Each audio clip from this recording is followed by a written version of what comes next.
Conta la llegenda que fa molts i molts anys els àrabs de València domesticaven les rates penades i les utilitzaven per eliminar les plagues de mosquits dels terrenys pantanosos, com la marxal i com l'albufera, pròximes a la ciutat de València.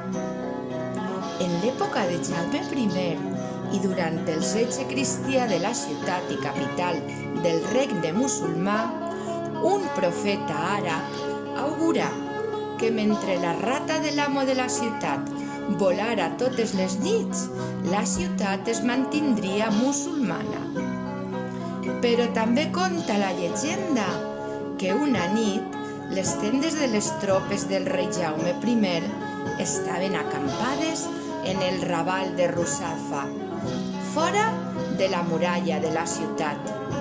Una rata penada va fer el seu niu en la part més alta de la tenda del rei, com si volguera coronar-la i augurar la victòria de Jaume I, abandonant així a la seua sort a l'exèrcit musulmà. El rei, que se percatà de la seua presència i coneixia la profecia, ordenà als seus soldats que la respectaren i que la deixaren en pau i que li complagueren per a que estiguera molt a gust en el seu campament.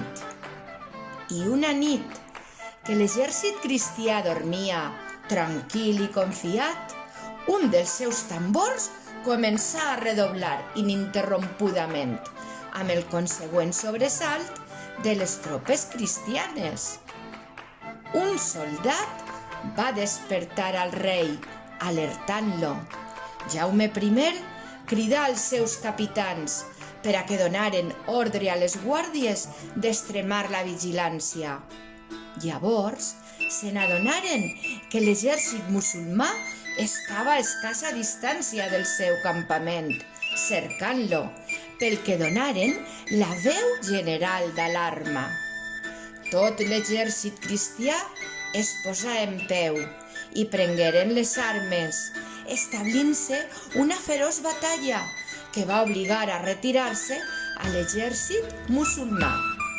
Després de la lluita, el rei Jaume I volgué premiar a qui els havia avisat en colps de tambor, i gran fou la seua sorpresa quan va advertir que l'avís ho havia donat la rata penada, que, amb les seues ales, feu redoblar el tambor.